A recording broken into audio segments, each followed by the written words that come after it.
நீச்சல் தெரியாதவங்களுக்கு ஒரு சின்ன டிப்ஸ் ஒன்னு சொல்லி கொடுத்தேன். அதை பார்த்துட்டு எனக்கும் நீச்சல் சொல்லி கொடுப்பீங்களா, எனக்கும் நீச்சல் தெரியாது அப்படின்ட்டு நிறைய பேர் வந்து கமெண்ட் பண்ணிருந்தீங்க. ஒரு சின்ன விஷயம் சொல்றேன் கேளுங்க. ஒரு விஷயத்த கத்துக்கணும்னு நினைச்சீங்கன்னா அந்த விஷயத்த தெரிஞ்சவங்கிட்ட போய் அதை கத்துக்கிடுங்க. இதுவே உங்களுக்கு தெரிஞ்ச விஷயத்த இன்னொருத்தங்களுக்கு கத்து கொடுக்கணும்னு நினைச்சீங்கன்னா அந்த விஷயம் தெரியாதவங்கிட்ட தான் அதை நம்ம கத்துக்கணும். நான் தெரிஞ்சுக்கிட்ட விஷயம் என்னன்னா, நீச்சல் தெரியாதவங்க பண்ற மிஸ்டேக் என்னன்னா, அவங்க போக்கஸ் எப்பவுமே பயத்துல எதையாச்சும் பிடிக்கணும், இல்லனா வேகமா கைய காலைய ஆட்டணும் அப்படிங்கிற ஒரு போக்கஸ் மட்டும் தான் இருக்கு.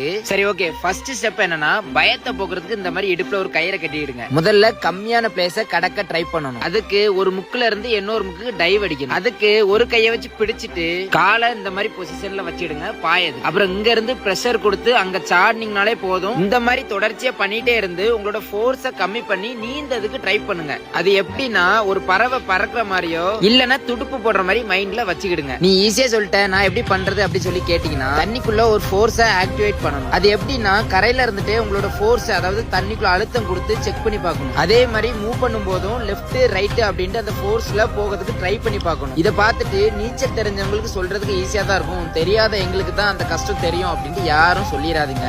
ஏன்னா நீச்சல் தெரியாத நம்ம சிவா ப்ரோவை கயிறை கட்டி தனியா களத்துல இறக்க போறோம். சோ இவர் என்ன பண்ணாரு அப்படிங்கறது நெக்ஸ்ட் வீடியோல கண்டிப்பா வந்து நான் அப்டேட் பண்றேன். ஃப்ரெண்ட்ஸ், அப்புறம் இந்த வீடியோக்கு நீங்க லைக்லாம் பண்ணணும் வேண்டாம், ஆர்வமா இருக்கிறவங்க மட்டும் வெயிட்டிங் அப்படி சொல்லிட்டு ஒரு கமெண்ட் மட்டும் பண்ணுங்க. ஏன்னா அடுத்து கயிறே இல்லாம ட்ரை பண்ண போறாரு. சரி, ஓகே. இன்னொரு விஷயம் தெரிஞ்சுக்கணும்னு ஆசைப்படுறேன். யாருக்கெல்லாம் நீச்சல் தெரியும், யாருக்கெல்லாம் நீச்சல் தெரியாது, உண்மையை மட்டும் சொல்லிட்டு போங்க. ஓகே, டாடா, பாய்.